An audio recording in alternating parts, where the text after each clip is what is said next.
PodCastle, episode 701 for October 19th, 2021. Flash Fiction Contest winners.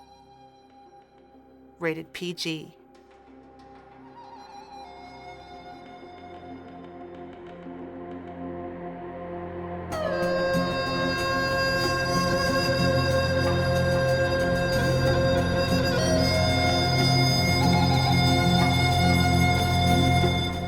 Hey there, this is Craig Jackson, known on the PodCastle forums as AussieCat.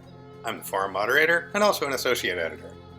Everyone else is still recovering from the episode 700 celebrations, so I am flying the castle this week, and I've got a treat for you. Way back in spring, we ran another flash fiction contest. We got 153 entries, way too many amazing stories to run. I put the stories into groups, and this time, instead of the groups having a monster mascot or a patron deity, every group was championed by a mythic hero: Achilles, Gwydion, Sun Wukong, Maui, Takane. Oh, you haven't heard of Takane?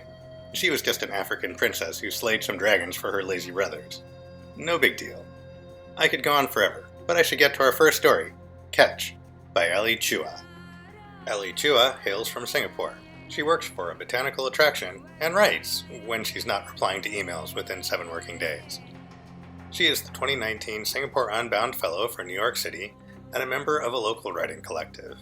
Ellie has been published in Quarterly Literary Review Singapore, Cordite Poetry Review, and Lammer Geier magazine. It's read for you by Andrew K. Ho, an assistant editor at Cast of Wonders. He's also a college professor and an author.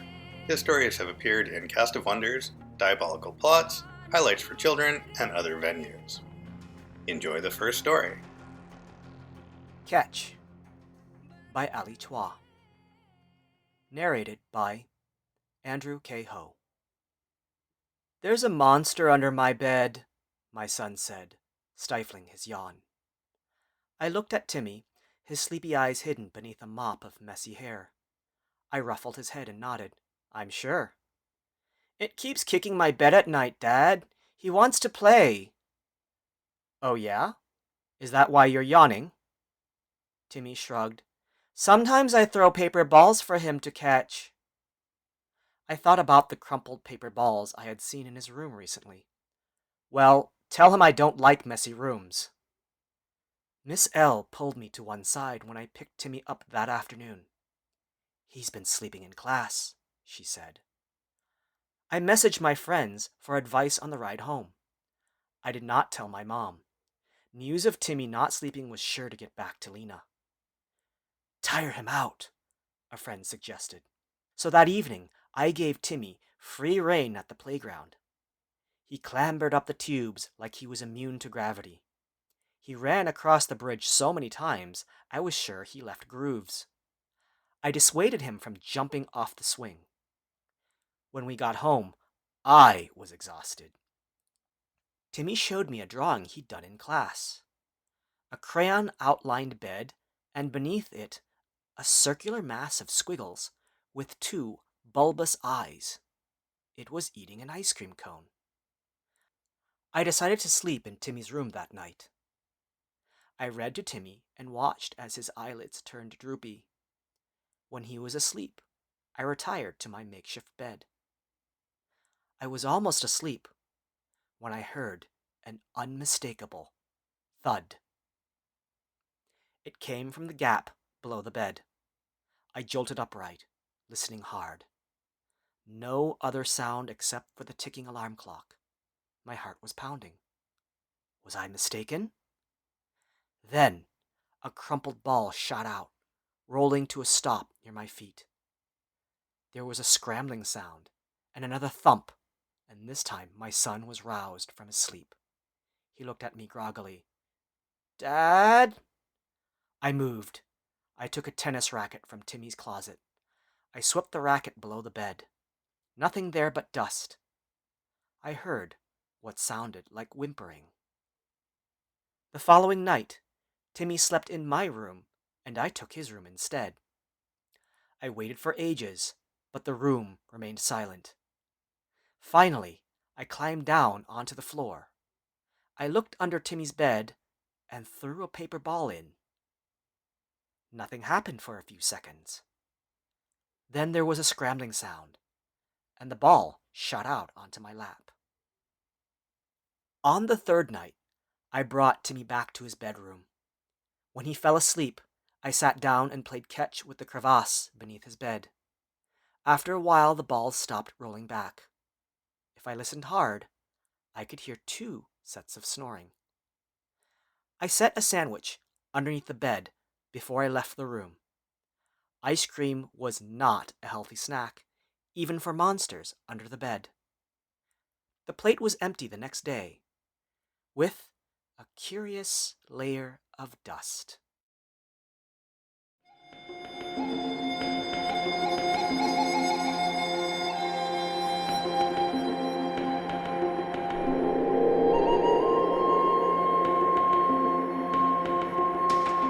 And welcome back. So, have you heard of Lam Ang? He's a hero of the Philippines and was born able to talk. By 9 months old, he seemed full-grown, had magic powers, and a pet rooster who could destroy anything with the flap of his wings, and also a pet dog whose bark could restore broken things. Crazy, huh? But not nearly as crazy as our next story. How the demigod Albert Einstein stole nuclear power from the physical gods, by Alex Whitcamp. Alex Whitcamp is out there every night making moves. People wonder how he can possibly kill it so hard, and the only answer he can give is that he was born to slay. On the rare occasion that his body is tired, he guzzles down a gallon of pineapple juice and dashes off an atomic narrative bomb before getting out there to crush it some more. He lives his massive life in Toronto, Canada. It's read for you by the familiar tones of Graham Dunlop. Graham has been involved with escape artists for many years, producing audio, hosting shows, narrating stories, and keeping the websites going. He was born in Australia, though people have identified him as English, American, and South African, among other nationalities. He loves the spoken word. Graham lives in Melbourne, Australia, with his wife Amanda, and a beautiful boy dog, Jake. And away we go. How the demigod Albert Einstein Stole Nuclear Power from the Physical Gods, by Alexander Wittkamp. Put away your chains and razor whips, children. Unbolt your steel mohawks, drop your volt fists, and come away from the nuclear radiator. Gather round. Let me tell you how Albert Einstein stole nuclear power from the gods of the physical realm. This was millennia ago, when wild F-22 Raptors hunted dinosaurs in the Himalayas. It was a time when a person fended off a saber-toothed tiger in the morning and gave birth to mutant octoplets in the afternoon. They were days when people dressed in the skins of dead elephants, packed themselves into rooms the size of shoeboxes, and raved to the screamings of metal boxes. Dark times they were, but grand. However, over those halcyon days loomed a threat far greater than any land orca or rogue panther tank. Powerlessness. The people had burned every tree on the planet. They'd sapped the wind from the sky and drained the light from the sun. Out of options, the last inhabitants of Neo-Toronto, Old York, and Forever Tokyo bunkered down to wait out their remaining days before pitch-black war consumed them. But there was one man who saw light through the darkness. Albert Einstein. Hair like a woolly sheep he had, and a chest like the cattle catcher afront my Killmobile. A man of titanic appetite, he once cooked a blue whale over an open volcano and ate the sea mammal in a single sitting. They say his eyes could spy a crack on a smartphone screen from over the horizon, and his ears were so refined that he could bow hunt mammoths with his eyes closed. When word reached him that humanity was at death's door, would you believe he laughed? A deep, hearty, meaningful laugh, like if a thunderhead could laugh. Then he delivered his line that would go down in history. E equals MC, my fist. With that, the great man of action sprang into action. He took up his bladed calculator, wrapped cords of dagger chalk around his waist, and strapped his blackboard of power to his back.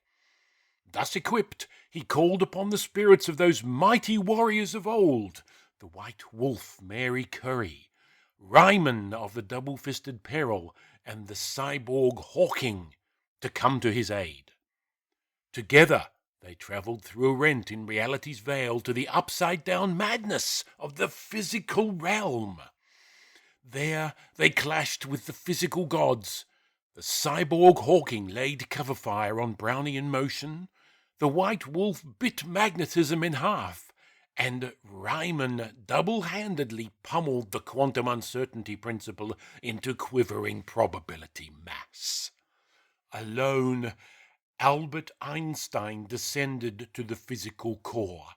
He ripped nucleus apart with his bare hands and emerged triumphant, holding aloft a glowing rod of plutonium, and with it the power to revitalize civilization. This is why we thank Albert Einstein every doomsday when we kiss the nuclear radiator. Now go forth, children, to your afternoon tasks. The Hellcats are nearly through the sunset door, and you must lay waste to them, lest they eat our herd of rat cows.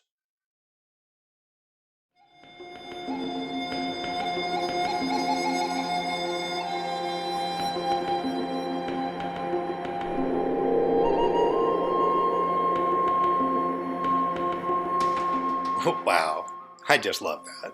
Both the stories we presented so far were tied for second place in our final poll, under the auspices of the great hero Gilgamesh. But before I bring you the story that came in first place by a substantial margin, I have a little bonus for you. When the Head Comes Knocking by Sylvia Heike. This one didn't quite crack the top 3, but I loved it so much that we bought it anyway. Sylvia Heike is a speculative fiction writer from Finland. Her stories have recently appeared in Flash Fiction Online and elsewhere. When not writing, she likes to go hiking and looking for birds. She tweets at Sylvia Heike, and you can find her online at sylviaheike.com. The narrator is Shri Kripa Krishna Prasad. Shri is a graduate student hailing from near Toronto, Ontario, who is, metaphorically, wandering the world, searching for purpose. She is deeply fond of reading and writing speculative fiction, especially fantasy, and has work published in Cast of Wonders, and she hopes to publish more soon. Outside of writing, she is learning how to play the guitar and piano, practicing the violin, daydreaming, and trying to motivate herself to finish any of the numerous projects she has going. You can find her on Twitter at Derivative, where she rarely tweets, but lurks in the shadows, casting her judgmental yet benevolent eye over the world. I think I hear the story knocking now. When the Head Comes Knocking by Sylvia Heike. As usual, it's the head causing most of the problems. I'm snuggling on the sofa with the Headless Horseman when his missing head knocks, or thumps, on the front door. "I want you back," he says, his deep voice carrying through the thin walls. Both me and his body freeze, like someone's pressed the pause button on us, and I'm not sure what to do. His arm tightens around me, pulling me closer, but for now I must resist his blazing warmth. I nudge him gently. I think he means you. The Headless Horseman shows no sign of getting up. And why should he? It was his head who left, and it's hardly the first time. Floated out the window on a bad day, saying he wasn't good enough, that he was ruining everything. I think the head expected the body to follow, but, well, that didn't happen. It's always been a fraught relationship, much more so than ours. His head's wrong, of course. It's just his anxiety talking. If only his head could see how good his heart is. What a great boyfriend the rest of him knows how to be. He's always hugging and holding me, doing the dishes or baking apple pie, and taking me for romantic horse rides. At night, he carries me to bed. Trina? Nearly a whisper, but I hear it. I miss kissing you. Likewise. I'd say it loud, but I don't want his body to feel bad. Less, somehow. It's enough for his brain to be plagued with such lies. Should I let him in? I asked the Headless Horseman, receiving no response other than the steady rise and fall of his chest and a shrug. I just want to be happy and not worry about things, his head says. I know. If only inner peace would come as easily for the man as it does for his pale horse eating apples in the garden. I can no longer fight the pull of my feet, wanting to take me to the door. As I get up, the horseman's arm slides off me easily, and I realize he wants me to go.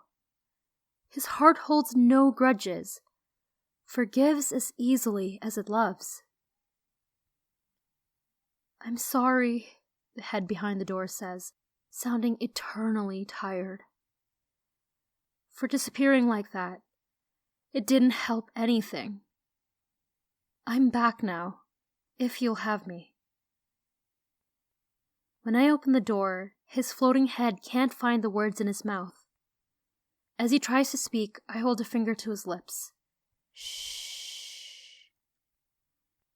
There are plenty of words left to say, but it's his body that needs to hear them and embrace them much more than I do. This isn't really about me, after all. I love them both. All of him. Even his stupid head. I kiss the Headless Horseman on the forehead, touch his approaching body softly on the arm, and leave the room. I'll let you two work it out.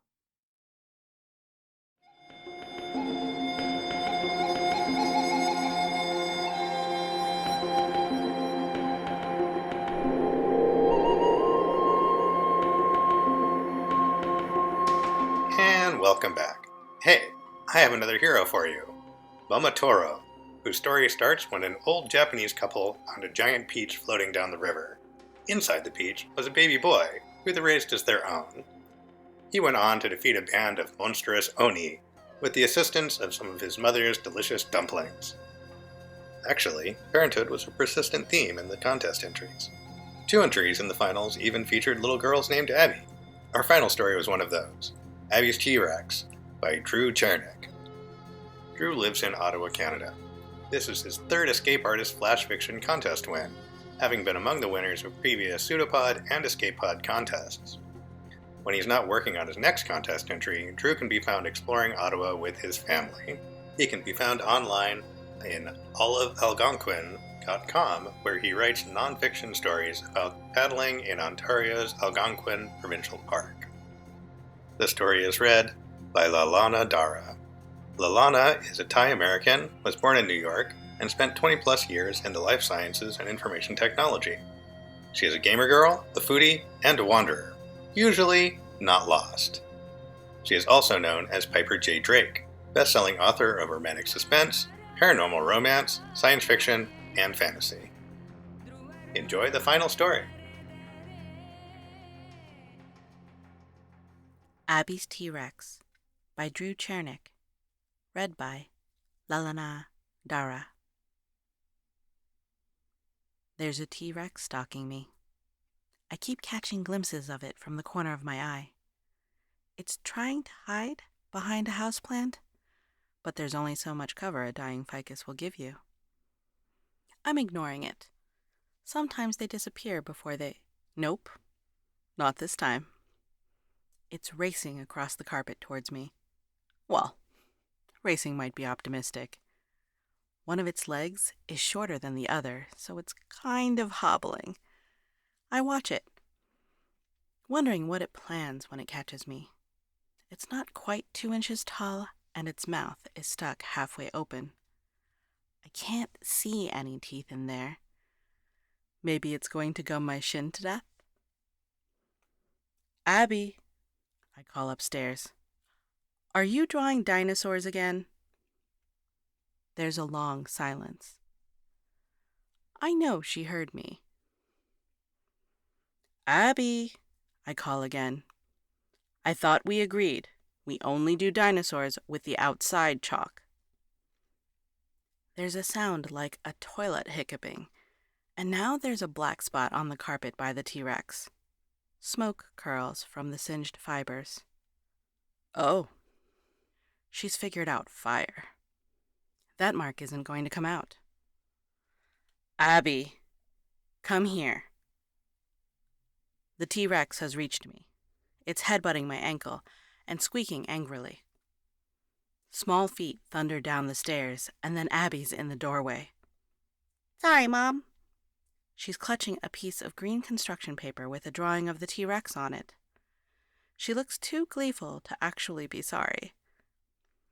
I gave this one some fire. Did it work? I point to the dark spot on the carpet, and she squeals. It worked! She bends down to examine the dinosaur, who has given up on me and is now gnawing on the couch. She looks up, grinning. Can I keep it? I smile, despite myself. I remember the first fire breather I drew. I was 6, the same age as Abby. I wanted to keep it, too. My quadricorn charred Dad's briefcase before he made me erase it. Abby, I tell her gently, you know the rules. The longer we keep it, the more real it gets. It'll keep growing. We can't have a fire-breathing dinosaur running around the neighborhood, can we? Her grin fades. I guess not. Besides, as long as it's around, you can't draw anything else. Isn't there something new you want to draw? Her grin reappears. Julia just got a puppy. Maybe I can draw her. Sounds good. I agree. But no fire, okay?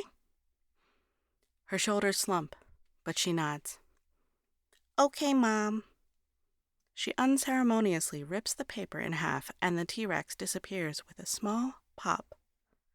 She starts to leave, then turns back to me. Mom? Yes? How come you never draw anything new? Granddad says you're really good. I pause, thinking of the drawing in the fireproof vault upstairs. The one I drew 6 years ago. The one of the baby. It's true. I was pretty good. Who needs something new when I've got you, sweetheart? She smiles and runs back upstairs.